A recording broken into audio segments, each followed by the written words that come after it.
Hello everyone. आज हमारा topic है न्यूटन बैकवर्ड फॉर्मूला। हमने पिछले लेक्चर में न्यूटन फॉरवर्ड फॉर्मूला पढ़ा था, न्यूटन बैकवर्ड भी पढ़ा था, लेकिन न्यूटन बैकवर्ड के बेसिस पर हमने क्वेश्चन सॉल्व नहीं किए थे कि हम इस फॉर्मूले को कैसे अप्लाई करेंगे। हमने लास्ट लेक्चर में न्यूटन बैक फॉरवर्ड फॉर्मूला पढ़ा था, उसमें और न्यूटन बैकवर्ड फॉर्मूले में क्या डिफरेंस होता है वो हम आज समझेंगे। मैंने लास्ट लेक्चर में आपको समझाया था कि न्यूटन बैकवर्ड फॉर्मूला क्या होता है। Y X equal to Y N plus P del Y N plus P P plus one two factorial del square Y N P P plus one P plus two three factorial del cube Y N, ये हमारा Newton backward formula होता है। फिर हमने P निकालना सीखा था, P कैसे निकालते हैं। पी निकालने का फॉर्मूला होता है x minus x not upon H. फिर यहाँ पर एच कैसे निकालते हैं, तो हमारा एच निकालने का फॉर्मूला होता है फाइनल वैल्यू माइनस का इनिशियल वैल्यू, क्या जो डिफरेंस होता है उसे हम एच बोलते हैं। तो हमने सारी वैल्यू क्वांटिटी देख ली कि हम इन्हें कैसे निकालते हैं, कैसे सॉल्व करते हैं। फिर मैंने आपको टेबल बनाना सिखाया था। सबसे पहले हम सबको टेबल आनी चाहिए कि टेबल कैसे बनाते हैं। तो इसको टेबल बनाने का मेथड होता है कि X Y del square Y according to question, जो हमें क्वेश्चन में गिवन होगा हम उसके अकॉर्डिंग ही इस टेबल को बनाएंगे। तो हमारा जो टेबल है हम उसमें X not X one X two X N Y equal to Y not Y one Y two Y N. अब सबसे पहले हम सोचते हैं कि Newton forward formula Newton backward फॉर्मूले में क्या डिफरेंस होता है। जो न्यूटन फॉरवर्ड फॉर्मूला होता है, पहले तो इनमें साइन का ही डिफरेंस होता है। तो सबसे पहले हम देखते हैं कि इसमें जो साइन है ये बनाते हैं न्यूटन ये फॉरवर्ड का होता है, ये फॉरवर्ड का साइन होता है। और फिर जो ये वाला साइन होता है ये बैकवर्ड का होता है।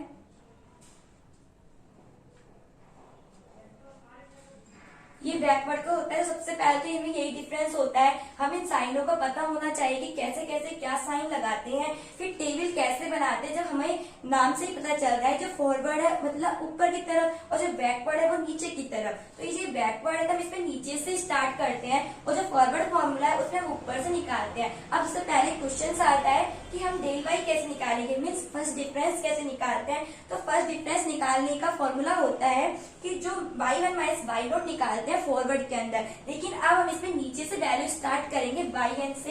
तो हम जब पहले वाई टू निकालेंगे, पहले वाई वन। जब फॉरवर्ड निकालते थे तो एक ऊपर वैल्यू कम और एक नीचे वैल्यू, ऊपर वैल्यू और नीचे वैल्यू कम होती जाती थी। लेकिन अब हम इसमें देखते हैं कि इसमें ऊपर वाली वैल्यू कम होती जाएगी और नीचे वाली वैल्यू आती जाएंगी। तो हमारा del Y two equal to है Y two minus Y one del Y one Y naught. फिर डिपेंड करता है हम कितने डिफरेंस निकाले, हमें जितनी संख्याएं गिवन होगी उसके हिसाब से हम डिफरेंस निकालेंगे और उतनी ही हम फर्स्ट डिफरेंस में कितनी वैल्यूज आएंगी, सेकंड डिफरेंस में कितनी वैल्यूज आएंगी। तो हमें टेबल पता होनी चाहिए, टेबल कैसे बनाते हैं तभी हम इसकी क्वेश्चंस कर पाएंगे। मैंने आपको पिछले लेक्चर में इंटरपोलेशन एंड एक्सट्रापोलेशन भी समझाया था और फॉरवर्ड फॉर्मूला भी समझाया था, लेकिन आज हमारा टॉपिक है बैकवर्ड फॉर्मूला। तो सबको समझ में आया ये फॉर्मूले, ये सबको याद होने चाहिए। टेबल कैसे बनाते हैं, फॉरवर्ड बैकवर्ड में क्या डिफरेंस होता है। वैसे सिमिलर होते हैं फॉरवर्ड एंड बैकवर्ड, बट थोड़ा सा डिफरेंस होता है। फॉरवर्ड मतलब ऊपर की तरफ और बैकवर्ड मतलब नीचे की तरफ। बस हमें इतना ही ध्यान रखना है कि कैसे निकालते हैं, इनकी टेबल कैसे बनाएंगे तो हमें पता होना चाहिए। जब फॉरवर्ड निकालते हैं हम ऊपर से टेबल बनाते हैं,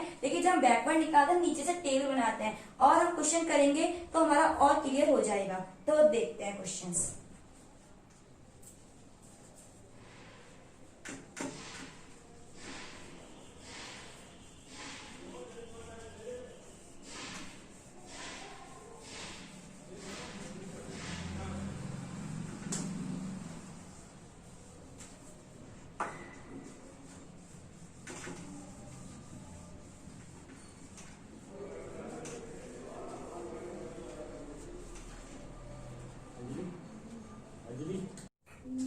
अभी हमने पढ़ा था न्यूटन बैकवर्ड फॉर्मूला और न्यूटन बैकवर्ड की टेबल।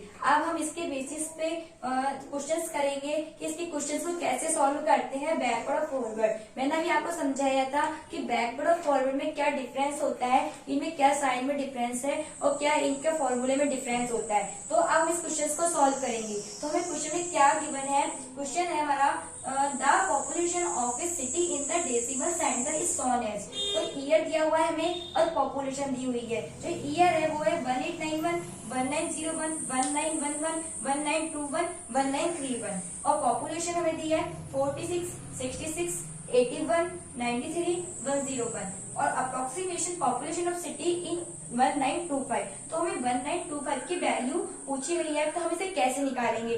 जो 1925 है वो हमारा आएगा इन दोनों के बीच में, तो ऑब्वियसली बात है जो इसका पॉपुलेशन होगा वो 1921 की जो वैल्यू है और 1931 की वैल्यू के कम होगा, इसके बीच में आएगा ना। तो 1931 तो हम इसमें ऐड ही नहीं करेंगे क्योंकि हमें 1925 की पूछी गई है। तो डिपेंड करता है क्वेश्चन के ऊपर कि हमें कहाँ तक डिफरेंस निकालना है और कहाँ तक इस क्वेश्चन को सॉल्व करना है। यदि हमें 1935 की वैल्यू पूछी होती तो हम उसके अंदर आगे निकालते 1931 का डिफरेंस निकालते, लेकिन हमें 1925 का निकालना है तो इसमें हमें 4 वैल्यू ऐड तो सारी वैल्यूज करेंगे, लेकिन हम निकालेंगे सिर्फ 4 वैल्यूज का। तो देखते हैं इस क्वेश्चन को कैसे सॉल्व करते हैं।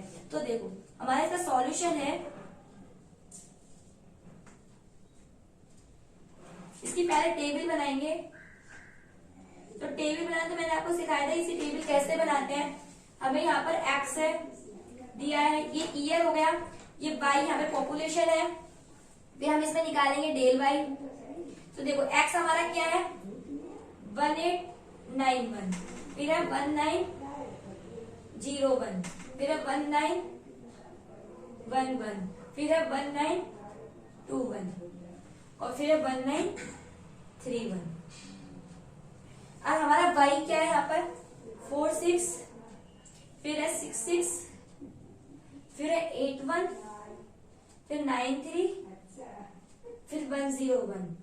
फिर हम मैंने बताया था कि यहाँ पर ये तो क्या हो गई एक्स नॉट हो गया, ये ऐसे ही वाई नॉट हो गया, ये x1 हो गया ऐसे ही y1 हो गया, ये x2 हो गया ऐसे ही y2 हो गया, ये x3 हो गया ऐसे ही y3 हो गया और ये x4 हो गया ऐसे ही ये y4 हो गया। अब हम इसका डिफरेंस कैसे निकालते हैं, कहाँ तक हमें डिफरेंस लेना है? तो मैंने कहा था कि क्वेश्चंस में डिपेंड करेगा कि हमें डिफरेंस कहाँ तक लेना है। अब इसमें हमें 5 वैल्यूज है, तो लेकिन हमें तो 1925 की वैल्यू पूछी गई है, तो 1925, 1921 और 1931 के बीच में आता है, तो इसलिए हम इसमें 4 ही डिफरेंस तक निकालेंगे। तो देखो इस क्वेश्चन कैसे सॉल्व करते हैं। फॉरवर्ड का मतलब होता है आगे की तरफ, तो इसलिए हम उसमें ऊपर से वैल्यूज निकालते हैं, डिफरेंस निकालते हैं, लेकिन हमारा है बैकवर्ड मतलब नीचे की तरफ, तो बैकवर्ड का मतलब हो गया नीचे, तो हम इसमें नीचे से वैल्यू निकालते हैं। जब हम फॉरवर्ड में निकालते थे फर्स्ट डिफरेंस, तो उसमें हमारी बाई नॉट की वैल्यू आती थी, y1 की आती थी, y2 की आती थी, y3 की आती थी, y4 वाली वैल्यूज नहीं आती थी। लेकिन हम जब बैकवर्ड निकालेंगे उसमें हम स्टार्ट ही नीचे से करेंगे,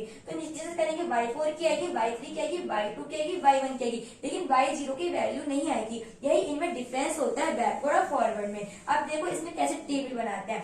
अब देखो जब डेल वाई है, जब हम इसमें डेल वाई 4 की वैल्यूज निकालेंगे, तो इन दोनों का डिफरेंस हो गया डेल वाई 4, तो कितना आ गया 8।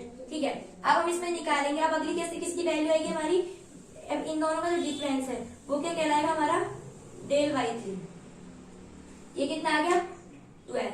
इन दोनों का डिफरेंस अब निकालेंगे, इन दोनों का डिफरेंस, इन दोनों का डिफरेंस कितना आएगा डेल वाई 2, इसकी वैल्यू हमारी आ गई 15।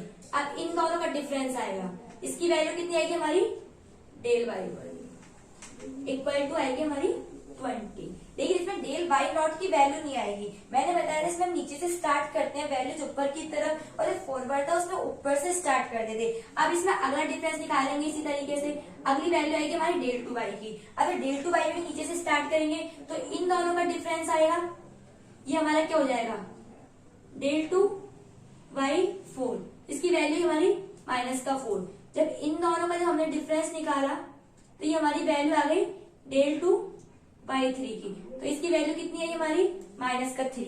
अब हम इन दोनों का डिफरेंस निकालेंगे तो ये हो गई डेल टू वाई 2, तो इसकी वैल्यू कितनी आएगी हमारी -5। लेकिन अब इसमें हमारा del y1 del two y1 नहीं आएगा, एक वैल्यूज कम होती जाती है। अब हम इसमें निकालेंगे डेल 3 y की वैल्यू। अब डेल 3 y की निकालेंगे तो इन दोनों का डिफरेंस, कितना हो गया डेल 3 बाई 4, ये आएगी -1, और इन दोनों का डिफरेंस क्या हो गया डेल 3 बाई 3, तो ये हमारी वैल्यू हो गई 2। अब इसमें हम डेल 4y नहीं निकालेंगे क्योंकि हमें 1925 की वैल्यू है जो 1931 से छोटा है। यदि 1931 होता इससे बड़ी वैल्यूज होती तो हम इसमें डेल 4y तक वैल्यूज निकालते, लेकिन अब हम इसमें यहाँ तक वैल्यूज निकालेंगे। तो अब सबको समझ में आ गई होगी कि हम टेबल को कैसे बनाते हैं। टेबल हम ऐसे बनाते हैं, हमें x की वैल्यू गिवन है, y की वैल्यूज गिवन है, डेल y हमें बैकवर्ड है, हम नीचे से स्टार्ट करते हैं। फॉर्मूला तो बिल्कुल सेम होता है, बस ये डिफरेंस होता है, बैकवर्ड फॉरवर्ड में ऊपर से स्टार्ट करते हैं और बैकवर्ड में नीचे से स्टार्ट करते हैं। ये डेल y हो गई, डेल 2y हो गई, डेल 3y हो गई। जितने डिफरेंस हमें क्वेश्चन में डिपेंड होगा उसे हमें निकालने होंगे। तो हमें ये क्वेश्चन के ऊपर गिवन है, क्वेश्चन में डिपेंड करता है कि हमें कहाँ तक अप्रोक्सीमेशन निकालना है, कहाँ तक हमें ये वैल्यूज निकालनी है, कहाँ तक हमें डिफरेंस निकालना है। तो ये सबको टेबल आनी चाहिए कि टेबल कैसे बनाई है। अब हम इस टेबल को, सबसे पहले इंपॉर्टेंट है टेबल बनाना। जब टेबल ही नहीं बनेगी तो हम इसके फॉर्मूले में पुट नहीं कर सकते वैल्यूज। तो हम टेबल तो हमारी बन गई है, अब हम इसमें सॉल्यूशन करेंगे। अब इसमें हम सारी वैल्यूज को पुट करेंगे बैकवर्ड के अंदर। तो आप सबको पता ही होगा कि बैकवर्ड का फॉर्मूला क्या होता है। अब देखो देखते हैं बैकवर्ड में। अब देखो हमारा फॉर्मूला होता है बैकवर्ड का yx equal to yn plus P del yn plus P plus 1 2 factorial del 2 yn P plus 1 P plus 2 3 factorial del 3 yn। ये हमें डिफरेंस कहाँ तक लेना है, जितनी हमने टेबल में बनाया था वहां तक हमें डिफरेंस लेना है। और ये डिफरेंस डिपेंड करेगा क्वेश्चन क्या हमें गिवन है, ठीक है। अब उसके अंदर हमारा क्या है, अब सबसे पहले हमारा इंपॉर्टेंट चीज है कि हम पी कैसे निकालेंगे। फिर व्हाट इज पी, तो पी निकालने का मैंने एक फॉर्मूला बताया था। पी निकालने का हमारा एक फॉर्मूला होता है x minus xn upon h। अब देखो एक डिफरेंस ये भी है, हम यहाँ पर yn ले रहे हैं क्योंकि हम इसमें लास्ट की वैल्यू लेंगे और जब हम फॉरवर्ड लेते हैं इसमें ऊपर वाली वैल्यू लेते हैं, इसमें y नॉट लिखते हैं और हमारे यहाँ पर लास्ट की वैल्यू लेते हैं इसमें yn लिख रहे हैं।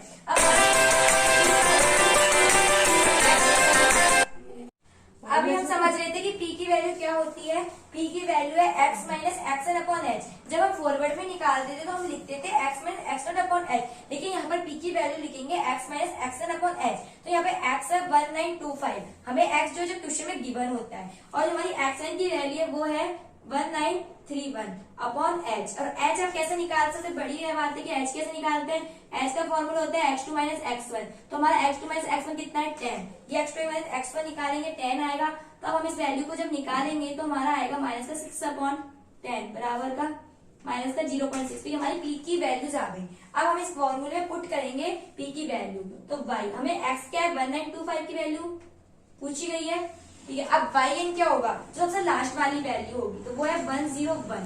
फिर हम रखेंगे प्लस p की वैल्यू क्या निकाली थी हमने माइनस का 0.6। अब डेल yn जो फर्स्ट डिफरेंस है सबसे लास्ट जो वैल्यू आई थी वो रखेंगे, वो आई थी हमारी 8। फिर प्लस, फिर हम p की वैल्यू क्या है यहाँ पे माइनस का 0.6, फिर माइनस का 0.6 प्लस 1 अपॉन 2 फैक्टोरियल। और इसकी वैल्यू कितनी है, डेल 2 y1 की वैल्यू जो सबसे लास्ट वैल्यू थी वो आई थी हमारी माइनस का 4 प्लस, फिर हमारी वैल्यू है माइनस का 0.6, माइनस का 0.6 प्लस 1, माइनस का 0.6 प्लस 2, और ये हमारी वैल्यू आई थी माइनस का 1, ठीक है। अब हम इसमें रख 3 फैक्टोरियल। अब फैक्टोरियल तो सॉल्व करना सबको आती होगा, फैक्टोरियल कैसे सॉल्व करते हैं। अब हम इस इक्वेशन को सॉल्व करेंगे, हमको सॉल्व कर ही लेंगे, ये बस माइनस प्लस करना है, इन सबको कर लेंगे तो हमारा बचेगा 101 माइनस का 4.8। इनको जब सॉल्व करेंगे तब इसको जब सॉल्व करेंगे तो आएगा 0.48, तब इसको सॉल्व करेंगे तो हमारा आएगा 0.056। अब हम इसको और कैलकुलेट करेंगे तो हमारा वैल्यू आएगी यहाँ पे 96.73। तो ऑब्वियसली बात ही हमारा आ गया पॉपुलेशन, और हमें क्वेश्चन में यही वैल्यू पूछी थी जो हमने निकाल दी। ये हमारी वैल्यू होगी, हमारा आंसर है 1996.73। तो अब ऑब्वियसली बात है, मैंने बताया 1925, 1921 और 1931 के बीच में आता है। इसमें पॉपुलेशन है 93 और 101। तो ऑब्वियसली बात है जो 1925 का पॉपुलेशन आएगा वो हमारा 1921 और 1931 की जो पॉपुलेशन वैल्यू है उनके बीच ही आएगा। तो हम देख सकते हैं हमारा आंसर ऑब्वियसली सही आ रहा है, हमारा 96.73 आ रहा है जो कि इनके बीच की वैल्यूज है। तो इस तरीके से हम इस क्वेश्चन को सॉल्व करेंगे। तो इस क्वेश्चन को सॉल्व करने के लिए हमें h का फॉर्मूला पता होना चाहिए, टेबल कैसे बनाते हैं, बैकवर्ड फॉर्म में क्या डिफरेंस होता है, इनके साइन में क्या डिफरेंस होता है, कहाँ पर हम y नॉट लेते हैं, कहाँ पर हम x नॉट लेते हैं, हैं, कहाँ पे हम एक्सएन लेते हैं, कहाँ हम वाईएन लेते हैं, फिर पी की वैल्यूज कैसे निकालते हैं, कैसे पुट करते हैं, फिर तो नीचे सीधे कैलकुलेशन करनी है और पहले हमें टेबल बनानी है। इस तरीके से आज हमारा टॉपिक कंप्लीट होता है न्यूटन बैकवर्ड फॉर्मूला। तो हमने पिछले लेक्चर में पढ़ चुके हैं interpolation, extrapolation, what is Newton finite difference पढ़े थे। उसमें 3 मेथड आते हैं, Newton forward formula, Newton backward formula और सेंटर फॉर्मूला। तो हम तीनों पढ़ चुके हैं। अब हमारा नेक्स्ट टॉपिक होगा फाइनाइट रूट। जो फाइनाइट रूट हम नेक्स्ट लेक्चर में पढ़ेंगे। मैं आप तुमको उनका बेसिक समझा देती हूँ क्या होता है, बस लेकिन एक एक टॉपिक को वहां पे सॉल्व करेंगे। तो आज हमारा टॉपिक होता है न्यूटन बैकवर्ड फॉर्मूला। तो इसके क्वेश्चन कैसे सॉल्व करते हैं, यदि किसी भी क्वेश्चन में कोई प्रॉब्लम आए तो प्लीज कमेंट बॉक्स में कमेंट कर दे। इस तरीके से हम क्वेश्चन सॉल्व कर सकते हैं। तो ये हो गया आज हमारा फाइनाइट डिफरेंस पूरा कंप्लीट हो चुका है, मतलब न्यूमेरिकल एनालिसिस के मैथमेटिकल फिजिक्स का हमारा एक टॉपिक कंप्लीट हो चुका है। अब नेक्स्ट टॉपिक स्टार्ट करेंगे। आज हम उसका बेसिक समझेंगे और नेक्स्ट वीडियो में उनके एक एक टॉपिक को कवर करेंगे। तो आज हमारा कंप्लीट होता है ये न्यूटन बैकवर्ड फॉर्मूला। अब हम पढ़ेंगे finding of roots linear equation. सबसे पहले हमने पढ़ा था व्हाट इज इंटरपोलेशन, फिर व्हाट इज एक्सट्रापोलेशन, फिर हमने फाइनाइट डिफरेंस पढ़ा था। उसके अंदर हमारे 3 टॉपिक थे, Newton forward method, Newton backward method, Newton central method. जो न्यूटन फॉरवर्ड मेथड है और न्यूटन बैकवर्ड है वही हमारे एग्जाम में यूज आते हैं, वही उन्हीं को हम एनालिसिस करते हैं। न्यूटन सेंट्रल मेथड को हम नहीं पढ़ते हैं, उसके क्वेश्चन भी कभी आते नहीं है। वो तो एक फाइनाइट डिफरेंस का एक पार्ट होता है, इसलिए वो बताना पड़ता है। तो हमने फॉरवर्ड में क्या समझा था, उनके साइन, फॉर्मूले, उनकी टेबल कैसे बनाते हैं, उनके ऊपर क्वेश्चंस कैसे करते हैं। ऐसे हमने बैकवर्ड पढ़ा था कि बैकवर्ड में कैसे उनके फॉर्मूले होते हैं, क्या इनमें डिफरेंस फॉरवर्ड और बैकवर्ड में क्या डिफरेंस होता है, उनके साइन में क्या डिफरेंस होता है। तो ये सब कुछ हमने पढ़ चुके हैं। अब हमारा अगला नेक्स्ट टॉपिक है फाइंडिंग ऑफ रूट। और सबको पता होना चाहिए फॉरवर्ड इन सब के फॉर्मूले कैसे निकालते हैं। अब हमारा नेक्स्ट टॉपिक है finding of roots linear equation. तो इसके अंदर हमारे 5 मेथड आते हैं। तो सबसे पहला जो मेथड आता है हमारा वो होता है बाइसेक्शन मेथड। अरे मैं कहूँ वो तो 2 नहीं करा मैं बाइसेक्शन मेथड। सेकंड टॉपिक था हमारा इंटीग्रेशन मेथड। ये छोटू है तो मतलब वो जो चीज है ये तो अच्छा लगता है, ले पूरी को आधी दे दे मैं ठीक है।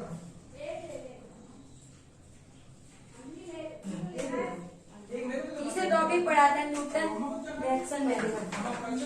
खाते थे कैसी है हाँ कोई बात नहीं।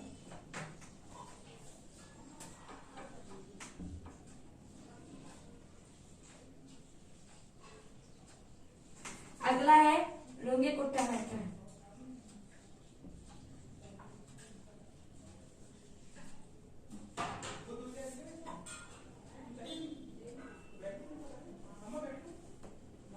और जो एलियर मेथड होता है वो यूज में नहीं आता है, कम यूज में आता है कि इसके क्वेश्चन फिर भी हम सॉल्व करेंगे।